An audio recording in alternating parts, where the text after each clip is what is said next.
Hello and welcome to Sky Career Talks, where we display why it's great to learn with us and communicate. I'm your host, Dion Wright, and today joining us, we have Lauren Stone. For more than 5 years, Lauren has designed intuitive and delightful products, and she currently works for Florence Healthcare.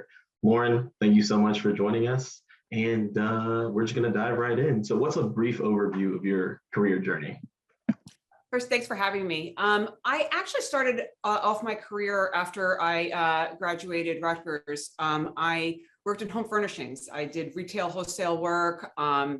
I did sales and merchandising. And from there, I actually started working for a local artist and became their, was a successful local artist, and I became their gallery director. And after kind of doing all of that work, I realized that design was something that kind of had in common with all of my jobs, but it was never the main focus. So I decided to quit my job and become a designer. So, so I decided in my 30s, decided to go back to school. And I went to a certificate program. It's actually a portfolio school for advertising. And I spent a little over a year there because I ran out of money. And I learned the basics of design.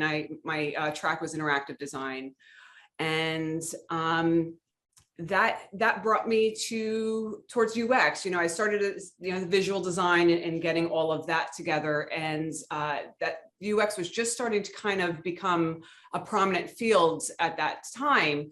So I decided to take an online set of courses through the University of Minnesota, and finished that, got my portfolio together, and freelanced until I finally got my first job as a UX designer. Oh, wow. Okay, so that really leads to my next question. As you said, there's really, it's never too early or too late to kind of shift careers. Was there anything in particular that inspired your career shift? And then also, like, what were some of the challenges that you faced, moving from one career field to another?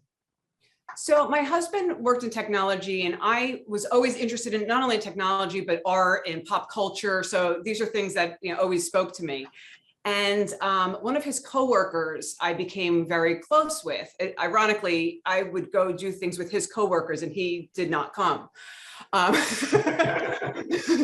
So she was a UX designer, and she really became my first mentor. And I got great insights into what it was and kind of how to get started on it. And that's how I chose to go back to school and learn it a little bit more structured, as opposed to a lot of people do the boot camp route, which is really helpful. But at the same time, you're not going to learn enough in 8 weeks to be able to really dive in a meaningful way. Yeah, you really need to kind of like more of that like formal training and like something that's more in depth than just like an 8-week boot camp. Absolutely. And UX is so broad that there's no way you're going to learn what you need to know and really, be attractive to hiring managers without having a little bit more meat. Absolutely. So was it a lot of like trial and error as you were like changing your career, or so like it kind of explained like what those challenges were like, what it was like, really having to kind of just like, make some mistakes and, learn from those. Like, how was that experience for you? The biggest challenge I had, actually, it took me probably really 8 years to conquer. And it was my portfolio. I had a portfolio for my first job going in, but honestly, it wasn't very good. I was lucky enough that they saw my entrepreneurial spirit, and they knew I was going to be able to I had enough understanding I was going to be able to roll with it, that I was attractive to them, even though my skills were maybe not there yet. That was my first UX job at Cognia, and they really took a chance on me and I on them. And I learned so much, and I'm so thankful for that experience. But from there, I actually made the first portfolio that I was truly proud of. And that's what I had to be able to make that move to Florence, where I am now. Oh, wow. Yeah, that's really, I'm just like super excited. It's awesome hearing about your journey. But as a mentor now, you've had like a wealth of experiences, and you kind of talked about how your husband's coworker was one of your first mentors. What was maybe something that you learned from her that you're going to use as a mentor, or what's something that like you wish you would have known along your career path that you're going to tell some of our mentors in the program? I would say you don't have to know it all, but know a few things really well.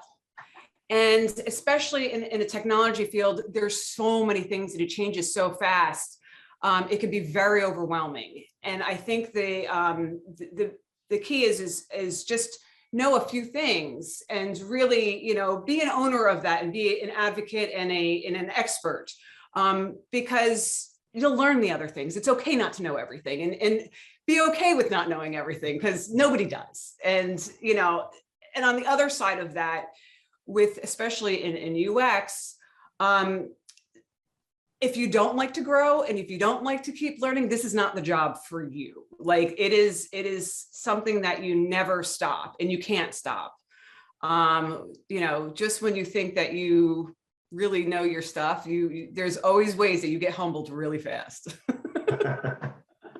That's awesome. That's awesome. Yeah. So, once again, I just wanted to thank you so much for joining us. And a lot of the points you made about being humble, always being willing to learn, that your career journey could, shift at any age, at any point.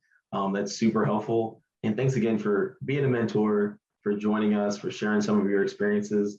And I hope that you get just as much out of the mentor program as, I'm sure the students are going to get from you. So yeah, thank you so much. Thank you.